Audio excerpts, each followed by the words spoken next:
Jika kita menggunakan DxOMark sebagai acuan mencari kamera smartphone terbaik, ada satu seri model yang selalu muncul menjadi yang pertama. Dia adalah Huawei P series. 3 seri terakhirnya bahkan selalu menjadi pemuncak dalam kurun waktu 3 tahun terakhir. Apakah emang sebagus itu? Apakah DxOMark itu bisa menjadi acuan? Di sini dengan Moldy, dan ini adalah Huawei P40 Pro Plus.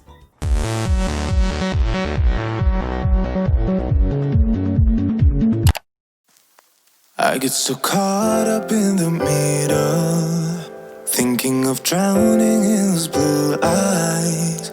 I'm losing. Awalnya sih mau komplain ya soal penamaan HP ini yang menurut saya itu agak kepanjangan. Cuman ngelihat nama-nama HP sekarang misalnya kayak iPhone 11 Pro Max, Samsung Galaxy S20 Ultra, dan Oppo Find X2 Pro tuh kayaknya sekarang nama makin panjang tuh ngasih kesan makin powerful gitu.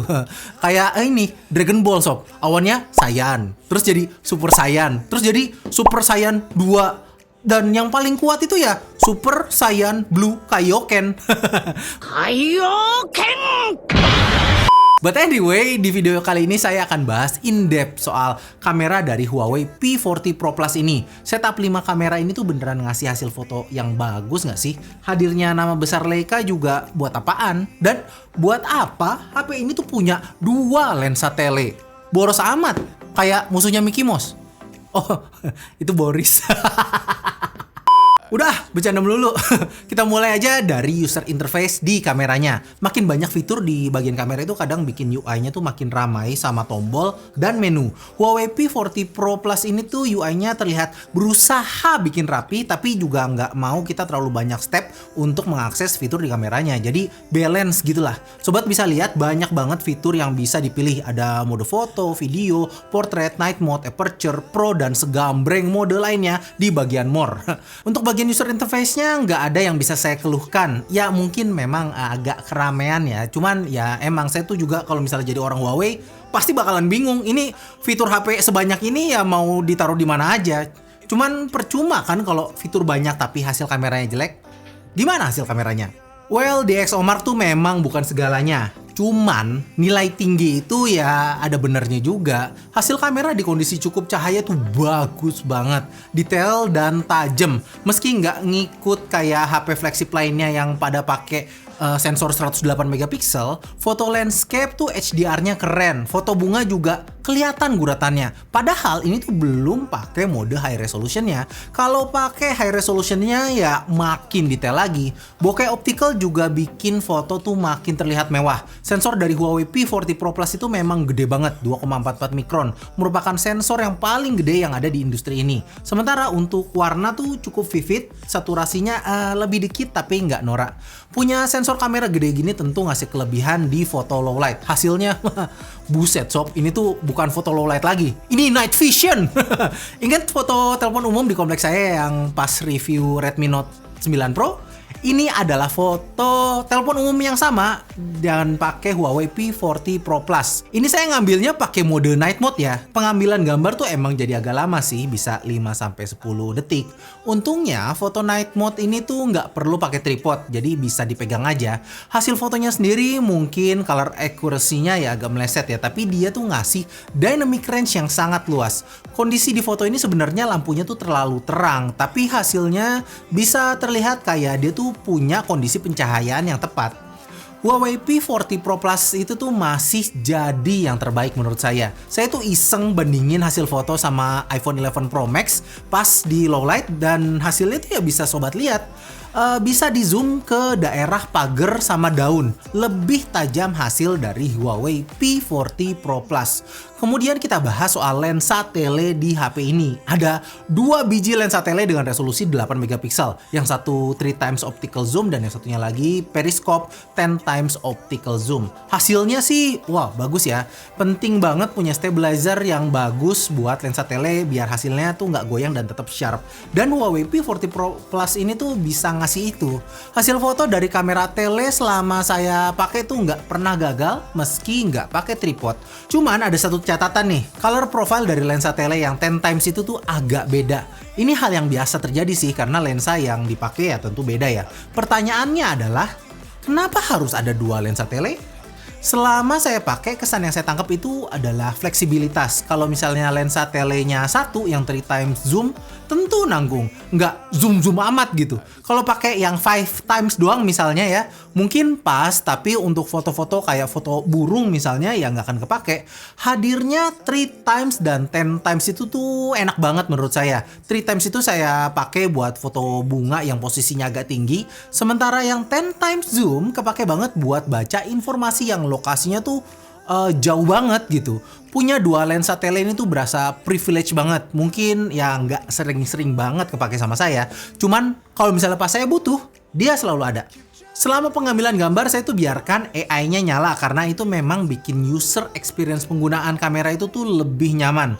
Menu di kamera ini tuh banyak banget dan kondisi pengambilan gambar kita tuh juga tentu bakalan berbeda-beda. Dengan nyalain AI Masternya, dia tuh nggak cuman ngasih profil warna yang berbeda, tapi juga bisa langsung ganti lensa.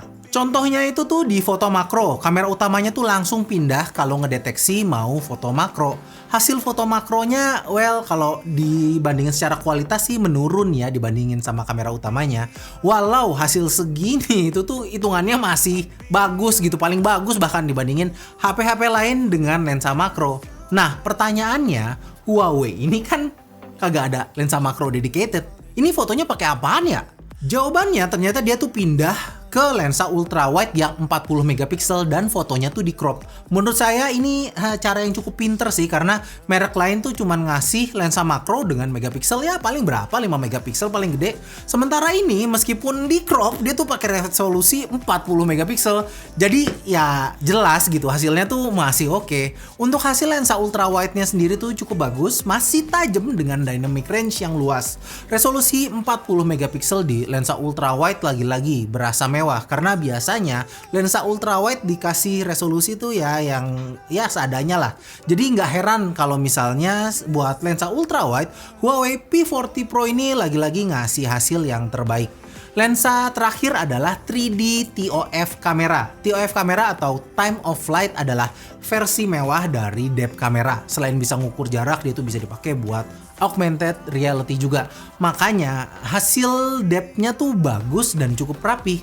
Apakah sempurna? Ya tentu ya belum. Ini tuh picky banget sih, dan kayaknya emang sampai saat ini belum ada smartphone di dunia ini yang bisa ngasih 100% kagak pernah salah untuk bokeh-bokehan. Karena ya namanya juga bokeh buatan.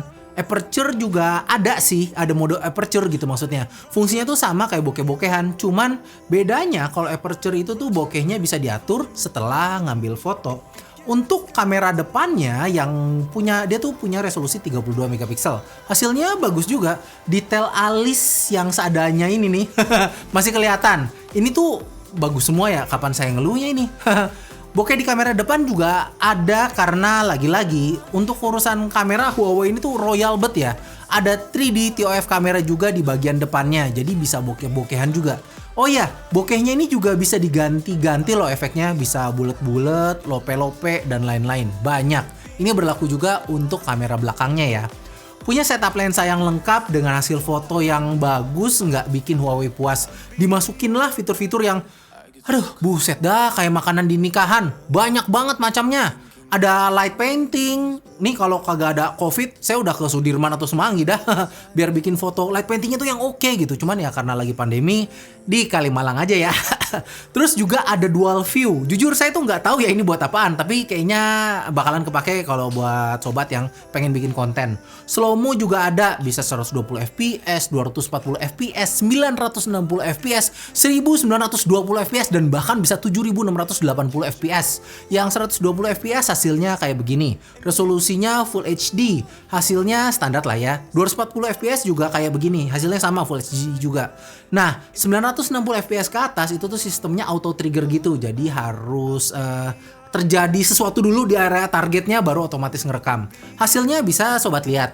Kemudian yang 1920 fps seperti ini, dan yang 7680 fps seperti ini. Resolusinya dari 960 fps ke atas tuh ada di 720p HD ya. Hasilnya menurut saya masih lumayan oke, apalagi nggak pernah kebayang kan ada HP yang bisa ngerekam sampai 7680 fps.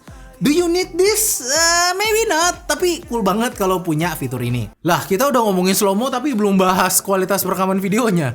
Huawei P40 Pro Plus ini tuh bisa merekam sampai resolusi 4K di 60 fps. Hasilnya bagus dan detail banget gitu ya. Bagian kerennya itu gak di situ doang, stabilizer juga ada di resolusi tertingginya.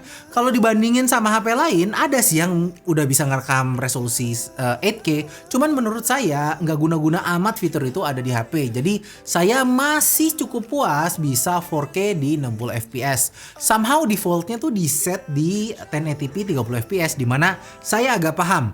Ngerekam video di resolusi ini tuh stabilizernya tuh optimal banget, hasilnya oke. Warnanya juga bagus banget. Tersedia beberapa preset warna kalau misalnya mau video makin manis tanpa harus ngedit-ngedit lagi.